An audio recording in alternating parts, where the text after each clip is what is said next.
Halo teman-teman semua, perkenalkan, nama saya Widya Sukmasari. Saya biasa dipanggil Widya. NIM saya 16 2018 003. Baiklah, di sini saya tidak sendiri, saya bersama teman-teman saya. Di mana ya teman saya? Halo teman-teman semua. Nama saya Farika Niamah Hidayati. Saya biasa dipanggil Farika.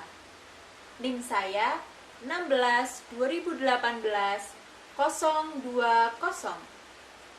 Di sini kita tidak hanya berdua nih, ada teman kita satu lagi. Di mana ya?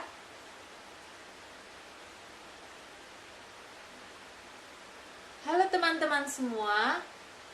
Nama saya Azizah Mukti Hidayah. Saya biasa dipanggil Azizah. NIM saya 16 2018 019. Baiklah teman-teman, selamat datang di video pembelajaran kami. Kami dari FKIP Pendidikan Ekonomi Universitas Kristen Satya Wacana Salatiga. Pada kesempatan kali ini, kami akan menyampaikan materi akuntansi manajemen pada bab informasi akuntansi penuh. Baiklah, selamat menyaksikan teman-teman semua.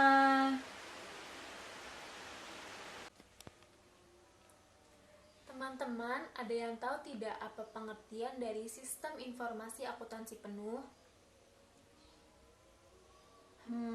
Apa ya? Jadi, sistem akuntansi penuh adalah unsur yang membentuk informasi akuntansi penuh, yaitu total aktiva, total pendapatan, atau total biaya. Informasi akuntansi penuh selalu bersangkutan dengan objek informasi. Lalu ada juga manfaat informasi akuntansi penuh yang akan disampaikan oleh teman saya Widya.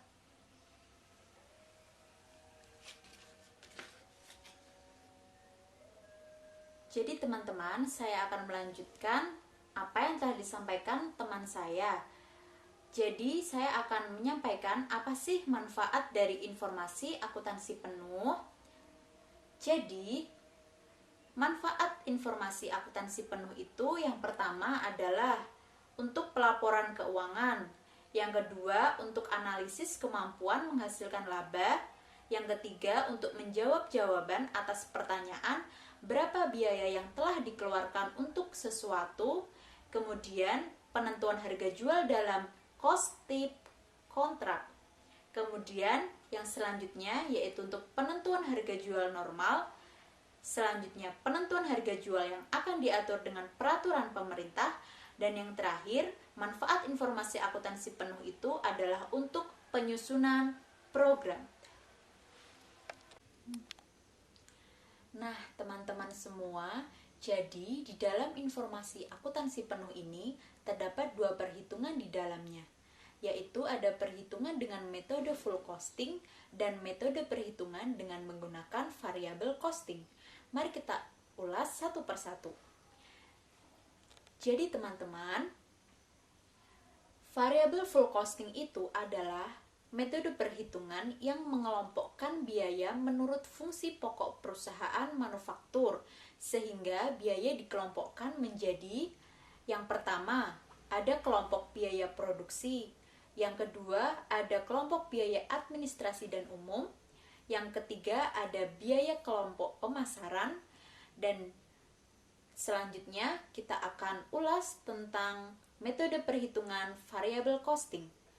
Variable costing ini adalah metode perhitungan yang hanya memperhitungkan biaya penuh produk terbatas pada biaya produksi variabel saja. Jadi, biaya tersebut hanya dikelompokkan menjadi biaya tetap, biaya variabel, dan yang terakhir, untuk lebih jelasnya, mari kita simak contoh soalnya.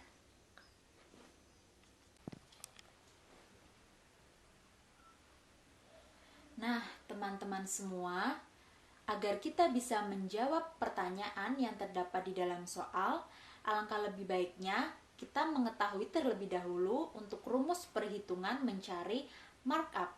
Ada dua pendekatan, yaitu dengan pendekatan full costing dan menggunakan pendekatan variable costing. Rumusnya bisa dilihat teman-teman pada gambar di samping ya. Nah, untuk selanjutnya, agar teman-teman lebih bisa memahami, mari kita langsung saja melihat contoh perhitungannya. Oke teman-teman, jadi di sini saya akan menjelaskan dengan metode full costing. Yang pertama, kita harus mencari persen markup. Persen markup didapatkan dari biaya non-produksi ditambah Y% dikali aktiva penuh dibagi biaya produksi. Nominal yang terdapat pada gambar di samping kalian bisa dapatkan dari contoh soal yang telah saya paparkan sebelumnya. Lalu kita mencari harga jual dengan cara biaya produksi ditambah dengan markup. Biaya produksi didapatkan dari contoh soal yang sudah saya paparkan sebelumnya, dan markup kita dapatkan dari perhitungan sebelumnya.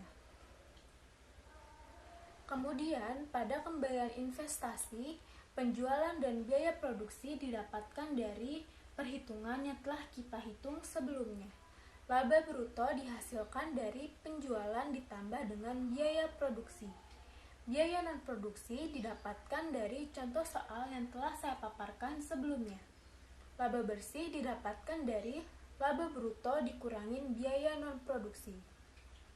Kembalian investasi didapatkan dari laba bersih dibagi dengan aktiva penuh perusahaan.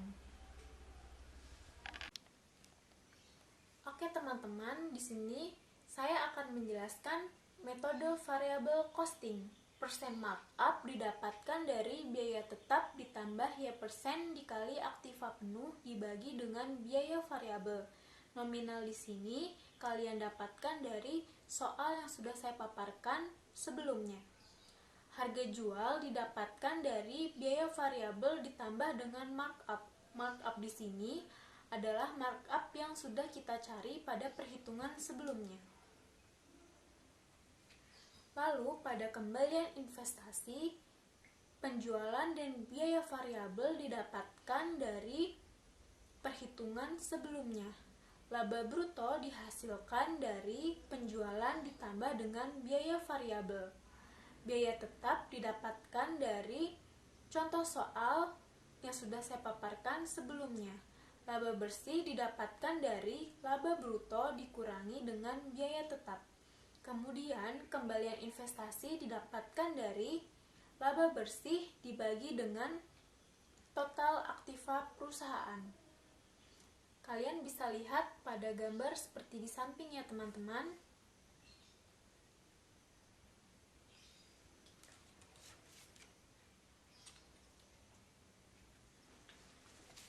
Oke teman-teman, itu adalah contoh kasus dalam sistem informasi akuntansi penuh. Mudah bukan teman-teman?